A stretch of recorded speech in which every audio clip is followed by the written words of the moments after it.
नमस्कार, जय श्री राम सभी भाइयों को। और आज का दिन बहुत ही अच्छा है सारे भारतीय जनता पार्टी के कार्यकर्ताओं के लिए, सारे शीर्ष नेतृत्व के लिए और उन सभी राज्यों के अपने राज्य स्तर के सभी नेताओं के लिए जिन राज्यों में हमारी भारतीय जनता पार्टी की बहुमत से सरकार को जनता जनार्दन ने जिता के भेजा है। तो सारे नकारात्मक जितने भी एग्जिट पोल थे, जितने भी नकारात्मक बातें चल रही थी, कुछ लोग तो उसमें ज्योतिषियों को भी अभी नाम ले रहे हैं, लेकिन ठीक है, उनका नाम मैं नहीं लेना किसी का चाहूँगा पर्टिकुलर। बहुत सारे पत्रकार हैं जो विरोधी पक्ष के थे, उन्होंने भी ये बातें की थी अपने चैनलों पे चला के। और बहुत सारे नेता भी हैं जिन्होंने ये तक कह दिया था कि नहीं, बहुत काला दिन आने वाला भारतीय जनता पार्टी के लिए 3 दिसंबर 2023 का। लेकिन एक ऐसा दिन आया कि 2024 के लोकसभा के इलेक्शन से पहले ये जो एक तरह से सेमीफाइनल जनता मान के चल रही थी और सेमीफाइनल की तरह कुछ अपने 80-83 सीटों पर टोटल लोकसभा के फैसला आया हुआ है ये।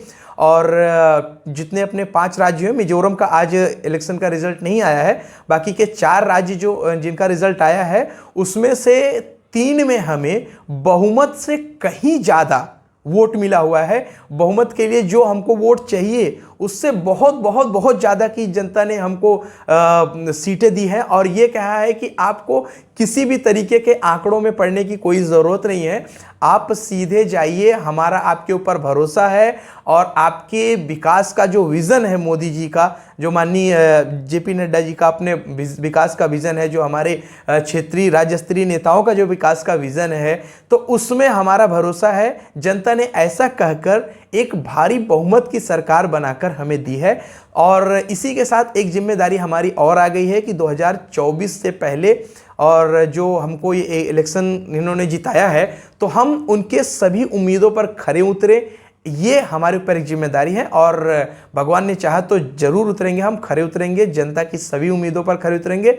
और अपनी जितनी ताकत है उतनी ताकत से हम सभी जनता के विकास कार्यों को अति तीव्र गति से करेंगे, ऐसी हमारी कामना है। और इसी के साथ ही मैं आपको एक एक स्टेट के आंकड़े बताता हूं कि किस तरह से किस स्टेट में कितना हमारी सीटें आई हुई हैं।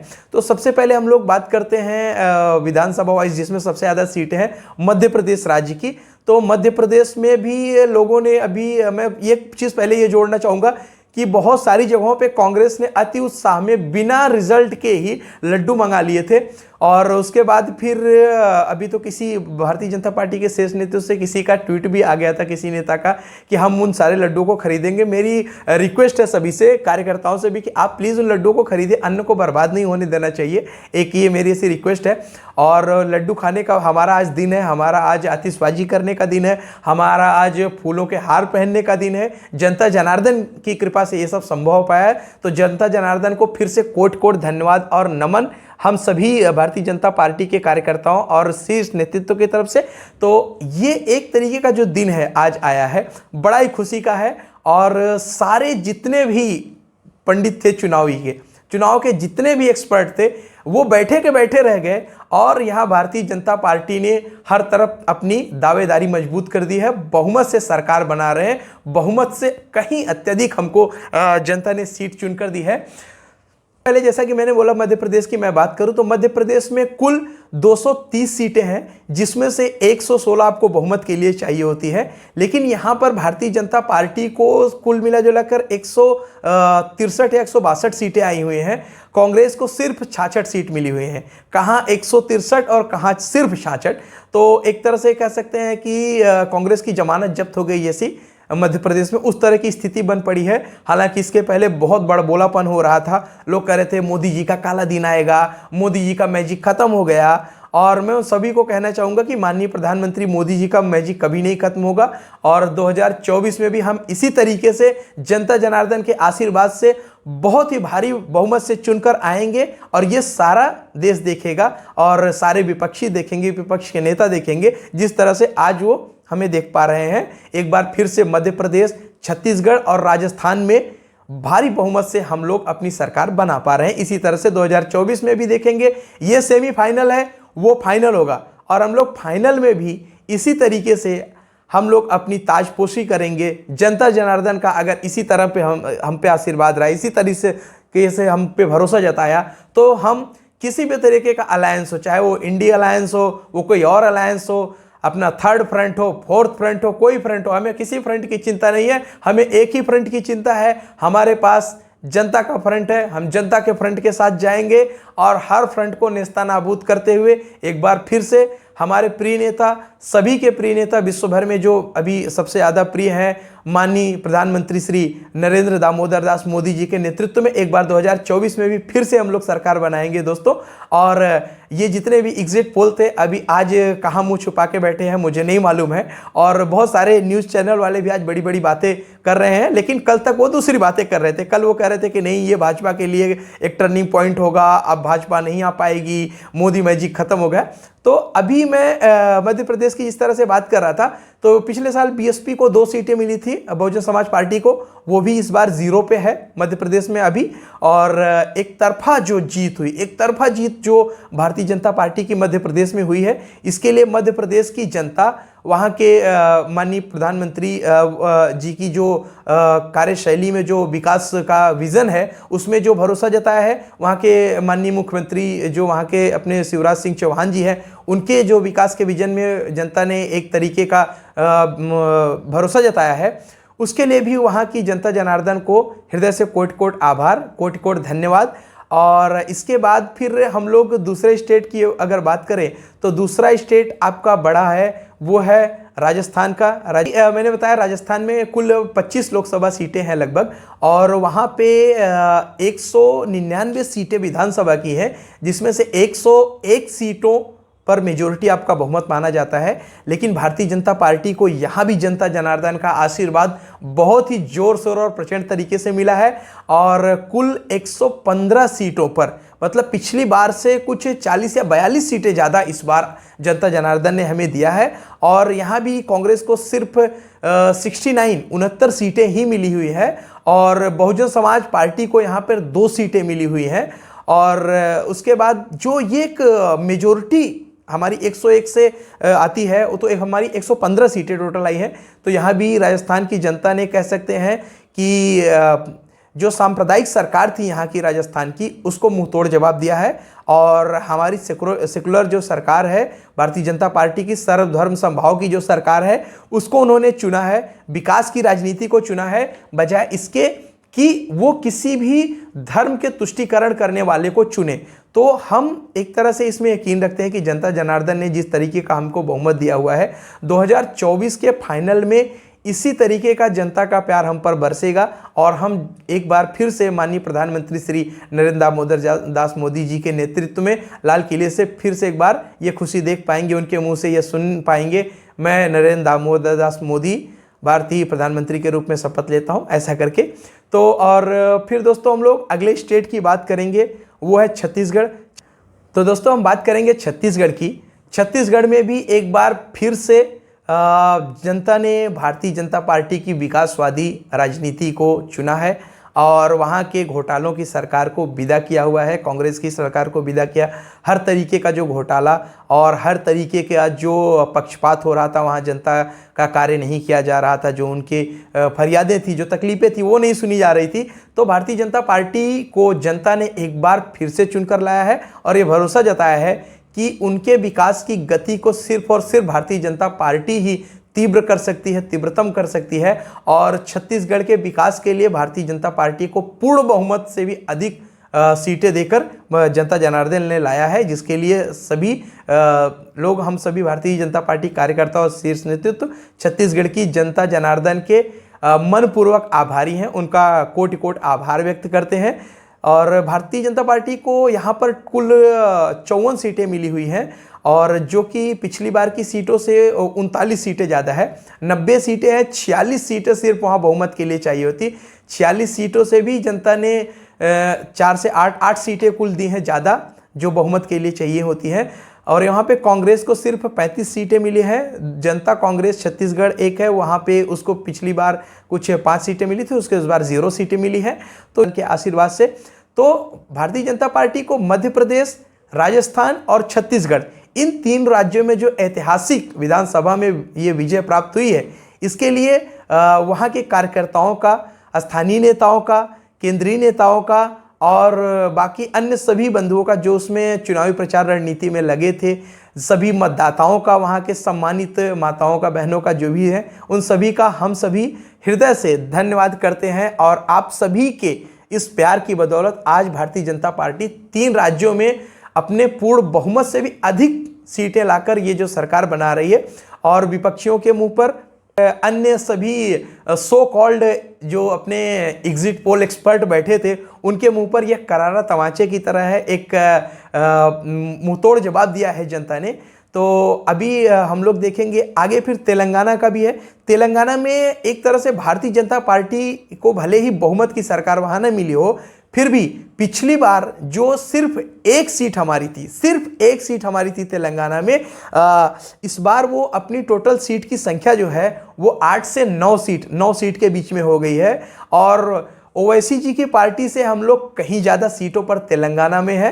तो एक तरह से कह सकते हैं बहुत बड़ा एक पॉजिटिव है अपने लिए, संकेत है, ये पॉजिटिव साइन है, बहुत बड़ा एक सार्थक अपना ये दृश्य है हमारे लिए कि तेलंगाना में हमको 8 से 9 सीटें मिली है। जनता जनार्दन ने एक तरह से बहुत प्यार दिया, हमें आदर से अपनाया है। तो वहाँ भी जनता जनार्दन को हम हाथ जोड़कर बहुत बहुत धन्यवाद देते हैं उन 8 सीटों के लिए। और जिसमें से एक तो ये भी है कि हमने पूर्व मुख्यमंत्रियों को भी हराया है एक सीट पर, और उसके लिए भी हम लोग जनता जनार्दन का धन्यवाद देते हैं कि वो अपने पूर्व मुख्यमंत्रियों के बजाय भारतीय जनता पार्टी के उम्मीदवार को जिताना उन्होंने उचित समझा। हालांकि कांग्रेस तेलंगाना में बहुमत से सरकार बना रही है। कांग्रेस ने तेलंगाना में कुछ 60 से 65 सीटें, जो कि 60 सीटें वहाँ बहुमत के लिए चाहिए होती हैं, कांग्रेस को 65 सीटें मिली हैं। वहाँ भी कांग्रेस को बहुमत मिला जरूर है, लेकिन ओवरऑल अगर रिजल्ट की बात करें, जिसे जिस सेमीफाइनल की तरह देखा जा रहा था, और सारे विपक्षी विरोधी इसी बात में लगे हुए थे कि किस तरह से भारतीय जनता पार्टी सेमीफाइनल हार रही है और इसी तरह 2024 में भी हारेगी। इंडिया अलायंस से लेकर उसके सारे घटक दल ये बात कर रहे थे, और भी बड़े बड़े विरोधी इस बात की जो चर्चा कर रहे थे, नहीं मोदी मैजिक फेल हो गया, अब आप जेपी नड्डा को आगे कीजिए, वो हार का ठीकरा अपने सर लेंगे।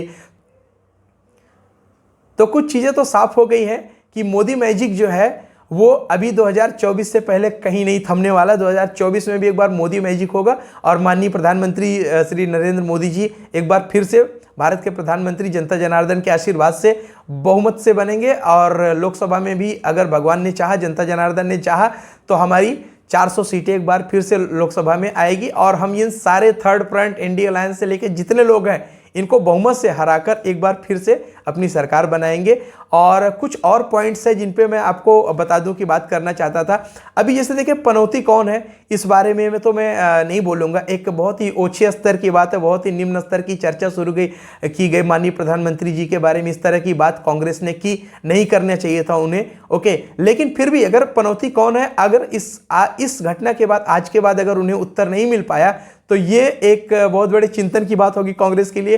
कौन पनौती है, किसके लिए पनौती है, ये आप जाके चुपचाप अपने घर सोचिएगा कांग्रेस वालों, आपको पता चल जाएगा। बाकी ठीक है, हम समझ सकते हैं आपकी तकलीफ, आपकी जलन समझ सकते हैं कि आप जब कुछ नहीं कर सकते तो व्यक्तिगत लांछन लगाने से आपको कुछ नहीं मिलने वाला है। जनता जनार्दन समझदार है और उन्होंने आपको मुंहतोड़ जवाब दिया हुआ है कि कौन पनौती है, क्यों पनौती है। इसके अलावा हम लोग कहेंगे बहुत सारे पत्रकार भी थे जो इस बात को लेकर लगे हुए थे कि नहीं, भारतीय जनता पार्टी इस बार अपने सेमीफाइनल में हार रही। विधानसभा का ये जो रिजल्ट आने वाला है एक तरह से लोकसभा 2024 के लिए सेमीफाइनल की तरह है, तो उनको भी एक कड़ा जवाब मिला है कि नहीं, हमें सेमीफाइनल में भी जनता का साथ है, और भगवान ने चाहा, प्रभु श्री राम की मर्जी रहेगी तो हम सेमीफाइनल के अलावा फाइनल में भी बहुमत से सरकार बनाएंगे और पूरे के पूरे 400 सीटों से भी ज़्यादा हमारी सीटें लोकसभा में जनता जनार्दन के आशीर्वाद से आएंगी। और इसके बाद एक और जो ग्रैंड एंट्री हुई है तेलंगाना में, तो इसका सभी पूरे देश के कार्यकर्ताओं को खुशी से स्वागत करना चाहिए कि वहाँ पे 8 से 9 सीटें आई हैं, जो कि असदुद्दीन ओवैसी की जो पार्टी है उससे भी ज़्यादा अपना हमारी सीटें आई हुई हैं। वो एक बहुत बड़ा संकेत है, बहुत बड़ा सार्थक संकेत है। और उसके बाद फिर अगली बात यह है कि केसीआर जी पूरे देश में जो अपना चेहरा बनाने की एक ख्वाहिश पाल के बैठे थे, उनका एक सपना था कि हम महाराष्ट्र में आएंगे प्रचार करेंगे, यहाँ आएंगे प्रचार करेंगे, और लोकसभा में मोदी जी के अगेंस्ट एक बहुत बड़ा अपना इंडिया अलायंस का समर्थन हम लोग हासिल करेंगे जनता से। तो जनता ने उन्हें जवाब दिया कि पहले भाई साहब आप अपना घर संभालो, पहले आप अपना बोलते हैं ना कि घर संभाल लो, फिर बाद में दूसरे के घर में जाके दखल देना। पहले आप अपना राज्य संभालो। आपके राज्य में भी आपको एकदम बुरी तरह से जनता ने नकार दिया है, तो आपका दूसरे राज्य में कोई काम नहीं है। और ओवैसी को भी शायद यही संदेश गया हुआ है कि ओवैसी को भी जनता ने क्लियरली बोला है कि आपको हम यहाँ तेलंगाना में कुछ भी नहीं समझते हैं। आपकी जो राजनीति है नकारात्मकता की राजनीति है, हम सांप्रदायिकता की राजनीति को यहाँ नकारते हैं। और भारतीय जनता पार्टी की जो राजनीति है सर्वधर्म समभाव की है और जो विकासवादी राजनीति है उसको हम आगे करते हैं। और दोस्तों इस चुनाव के रिजल्ट से एक बात तो साफ हो गई है, और वो ये है कि इंडिया अलायंस जो है उसमें कह सकते हैं कि कांग्रेस का जो नेतृत्व है वो तो लगभग अब खत्म हो गया। इंडिया अलायंस अगर होगा तो उसमें सभी दलों के बीच में जो भी अपना गठजोड़ होगा और प्रधानमंत्री के और ज़्यादा चेहरे निकल कर आएंगे। तो माननीय प्रधानमंत्री मोदी जी एक तरफ रहेंगे और उस तरफ जितनी पार्टियां उतने प्रधानमंत्री पद के दावेदार रहेंगे। तो मतलब जनता के लिए ये चीज़ और साफ हो जाएगी और आसान हो जाएगी कि इंडिया अलायंस को हमको हरा के भगाना है और एक मजबूत, एक सशक्त और एक विकासवादी चेहरे को माननीय मोदी जी को प्रधानमंत्री बनाना है।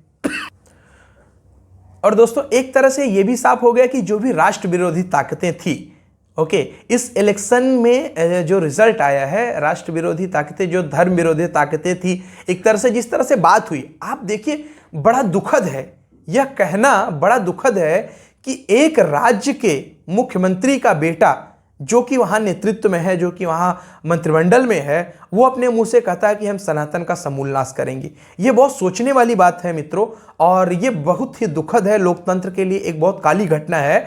और जिस तरह से उदयनिधि स्टालिन ने बात की थी और उनको भी समर्थन मिला था कांग्रेस का, और कांग्रेस ने इस पर बहुत कुछ खुलकर नहीं कहा था, बस यहाँ वहाँ बातें करती रह गई थी। तो ये जनता ने जवाब दिया है कि सनातन का नाश होगा या सनातन का विकास होगा, ये आप कहने से पहले जरूर सोचें। और जो पाखंडी लोग थे, जो पाखंडी हिंदू बने थे, नकली हिंदू बनकर मंदिर मंदिर यहाँ वहाँ टहल रहे थे, उनको भी जनता ने जवाब दिया है और सबक सिखाया है कि देखो ऐसा है कि ये पाखंड वाले हिंदू नहीं चलेंगे। हमें माननीय प्रधानमंत्री जी जैसे जो असली हिंदू हैं और जो हिंदुत्व की भावना को असली रूप में समझते हैं कि हिंदुत्व की भावना क्या है और किस तरह से एक हिंदू हिंदुत्व के रूप में सभी धर्मों को, सभी मजहबों को, सभी विचारधारा को समावेशी तौर पर मानता है, तो उसकी बात करने वाला जो होता है उसकी ही हम बात सुनेंगे। और इस तरह से माननीय प्रधानमंत्री मोदी जी के नेतृत्व में, माननीय अध्यक्ष जेपी नड्डा जी के नेतृत्व में जो, और स्थानीय नेतृत्व के सहयोग से जो ये सरकारें बनी है बहुमत से, राजस्थान, मध्य प्रदेश, छत्तीसगढ़ में और तेलंगाना में जिस तरीके से हमारी ग्रैंड एंट्री हुई है 8 सीटों के साथ, ये एक बहुत बड़ा संकेत है कि 2024 के पहले जितने भी निगेटिव लोग, जितने भी निगेटिव पॉलिटिक्स करने वाले थे, जो नकारात्मक राजनीति करने वाले थे, उनको एक बहुत बड़ा संदेश है, बहुत बड़ा मैसेज है कि आप जब भी सनातन के बारे में बात करें, जब भी इस देश की जड़ों के बारे में बात करें, जब भी इस देश के गर्व, गौरव, आन, मान, शान की बात करें, तो अपनी जुबान पर लाने से पहले एक बार अपने दिमाग में जरूर तौलें, वरना फिर जनता आपका वही हश्र करेगी जो कांग्रेस का किया उन्होंने अपना इन 3 राज्यों में। सनातन विरोधी जितनी शक्तियां थी, उनका इस चुनाव से एक चीज साफ हो गया है कि उनका पराजय हुआ है, उनका पराभव हुआ है, और सनातन हमेशा की तरह शाश्वत रहेगा और अनंत काल तक ऐसे ही चलता रहेगा, फलता फूलता रहेगा। और इसको मिटाने की सोचने वाले अपने एक बार आईने में देखें, अपने चेहरे को देखें कि किस तरीके से आज उनका हश्र हुआ है, और जनता जनार्दन ने उन्हें कैसा खुद ही जवाब दिया है। हमें उस पर कुछ ज़्यादा और कहने की ज़रूरत नहीं है। और ये जो उन्होंने कीचड़ फैलाया हुआ था कि सनातन का नाश कर देंगे, हिंदू धर्म के बारे में जो निगेटिव बातें चल रही थी, नकारात्मक बातें चल रही थी, तो एक तरह से जो ये कीचड़ पैदा हुआ था, वैचारिक कीचड़, तो जनता ने उस कीचड़ में कमल खिलाया है। और हमें जनता ने बहुमत से जिताने के साथ ही यह बात साफ कर दी है कि भारतीय जनता पार्टी की विकासवादी राजनीति ही देश का भविष्य है। देश के युवाओं का भविष्य भारतीय जनता पार्टी के साथ सुरक्षित है। देश के बुजुर्गों का जो भविष्य है, उनका संरक्षण है, वो देश की महिलाओं का जो संरक्षण है अपराधियों से, देश के जो व्यापारी हैं उनका जो संरक्षण है, वो भारतीय जनता पार्टी की विकासवादी राजनीति में विकासवादी सोच के साथ है। और विश्व पटल पर भारत को अगर आगे ले जाना है तो भारतीय जनता पार्टी, माननीय प्रधानमंत्री श्री नरेंद्र मोदी जी और माननीय अध्यक्ष भारतीय जनता पार्टी श्री जेपी नड्डा जी, ऐसे अपने जो शीर्ष नेतृत्व है, राज्य स्तरीय जो नेतृत्व है, इन सभी में ही भरोसा रखना होगा, ऐसा जनता जनार्दन ने एक बार फिर से आदेश दिया है। तो आज बस इतना ही, और मैं सभी को बधाइयाँ दूंगा जो भी हमारे भारतीय जनता पार्टी में अपने शीर्ष नेतृत्व हों, सभी कार्यकर्ता।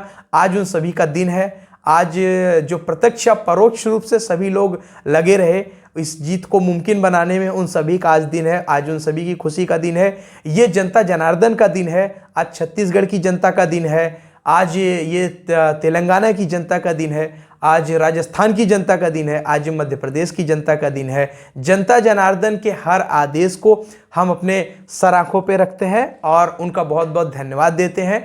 और इसी के साथ ही आप सभी से विदा लेना चाहूँगा। नमस्कार। जय श्री राम। जय श्री राम।